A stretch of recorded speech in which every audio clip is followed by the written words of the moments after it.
Good afternoon, everybody, and welcome back to Rob Motive Project Cars. Today, I'm going to show you the new wheel and tire setup that I have for the C300 Mercedes. But before we get into that, a little treat today. I'm having a lift problem, and I have to replace a valve. I'm talking about the lift back here. It's something that has happened twice already, so I don't know what's going on, but the manufacturer actually sent me a replacement.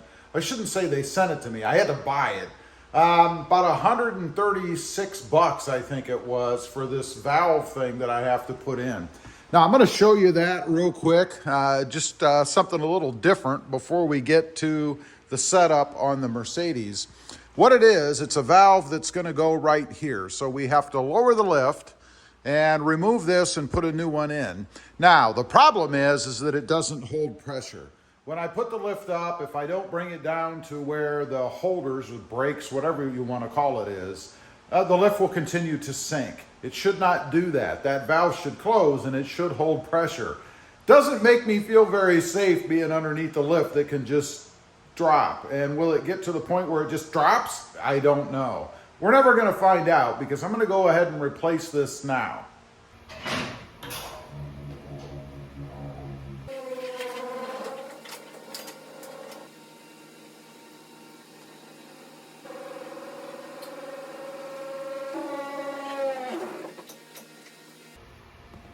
Here we go. Everything is lowered as you saw. There shouldn't be any pressure on this. It's low as far as it'll go, so shouldn't be any pressure. This is what lowers it, by the way. So we have a 1-inch socket, quite a hefty beast. We need to go ahead and remove this. So I'm going to slowly, and there's not really much to it. Go ahead and pull this off. Trying to pay attention to the way everything is currently on, because I certainly don't want to mess it up. So we have a bolt, or rather a nut, and then there's some kind of a washer underneath, a split washer, I guess. I don't know what you call it. I used to know. We'll take that off, and what I'm talking about is this. So that will be next. So we'll lay that on top of the washer. Paying attention to the orientation of this thing, it needs to be on like this. So we'll pull that out. And then the valve itself actually unscrews as well. So now we need another socket to unscrew the valve. To take the valve off, we need a 7/8 socket. So, and this is the critical part here. Well, that was pretty easy too. Last thing you want is hydraulic fluid to come shooting out into your face, believe me. Not that it's ever happened to me, but you know. So let's go ahead. Get that out of there. And there's a little bit of hydraulic fluid, not too much. You guys can see there is what the valve looks like. There's no visible signs of problems, so it's hard to tell what's really wrong with this thing. I don't know, but we need to grab the new one,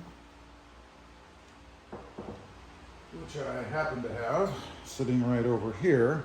You can see it looks pretty much identical to me, so I don't know what the issue is, but wipe some of the hydraulic fluid out of there.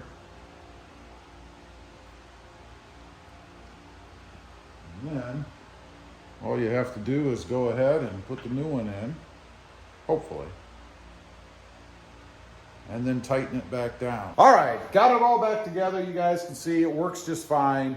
I've had the lift sitting up now for a while. It has not moved, so it seems that solved the problem just like the last time. But now let's get on to the new wheels and tires for the Mercedes. And I've got some center caps I have to put in, but there's a little bit of a problem. Okay, first of all, let's have a look, and then I'll show you the specs, and then we'll talk about that center cap problem. What I've got, you guys can see back here, they are black, of course, and they are multi-spoked, I'll call them, as well as with some Bridgestone tires, and I'll give you the specs on all of that in a minute. They are a bigger setup. The center caps I've left off, as you can see, and the reason that I did that is because I'm looking to put Mercedes-Benz logo, you know, their whole company thing, in the center. Now, the reason I went with the bigger tire setup and wheels is because I had thought that I would be able to just slap the OEM original center caps in. As it turns out, they are too big. You guys can see here, they do not fit. There's no way they're gonna fit in there, right? Now I might be able to do something with them, but they're just too big, they don't fit. So, fortunately for me, they did come with these center caps that you're supposed to put this little sticker thing in the middle. It's like a metallic sticker that goes inside here.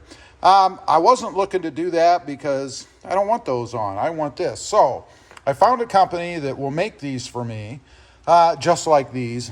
They are going to be stickers on the inside, if you will, metal stickers.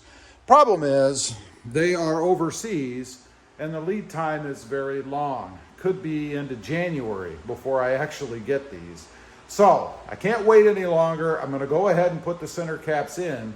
And then put those stickers on when they arrive, which shouldn't be a big deal. I mean, they just stick in the center, so it's not that big of a problem. These just press in. You can see they've got these little spring-like things that kind of put pressure on the outside tabs to hold them in, just like any other one, no big deal. Now, as far as the specs go, before we do that, I'll tell you what I got. Before, it had 18-inch wheels and tires. Now, I have 19-inch, and I've written it down so I get it right. The wheels are now a 19 by 8.5, and it's the same front and back. Before, OEM version is staggered, different sizes in the back as compared to the front, wider in the back. Mine are all the same now. The bolt pattern is 5-112, in case anybody's interested, and the wheels are called Koenig Diverge. Or Diverge, and they're black. The tires, I went with the Bridgestone Potenza, simply because I like the looks of the tires and they had decent ratings, so I thought it'd be okay. They're a 245/40 R19 all the way around. Okay, here we go. Get my foot out of the way. Just gonna kind of wipe the inside a little bit. By the way, check out all the rust in there. Look at that. Glad I don't have to look at that anymore. These should just push right in. We're going to find out. Hopefully I don't break anything. I don't see or feel any specific way they're supposed to go, so I'm just going to go ahead and snap them in, I hope. That's just that easy. That's good. I like it when it's easy, and that'll look really good once I have that Mercedes logo. All right, there you have it, the almost finished product. I'll slip in somewhere else in another video once I actually receive those center caps that are on order. One thing I'm trying to decide, I also have, as I mentioned, black lug nuts on order, but in looking at it, I may actually stay with chrome. I don't know, we'll see. I might cancel the black ones. Anyway, leave a comment. Let me know what you think. I know it's not all the way done, but I'd be curious to know. Also, real quick, I do have 2 additional channels.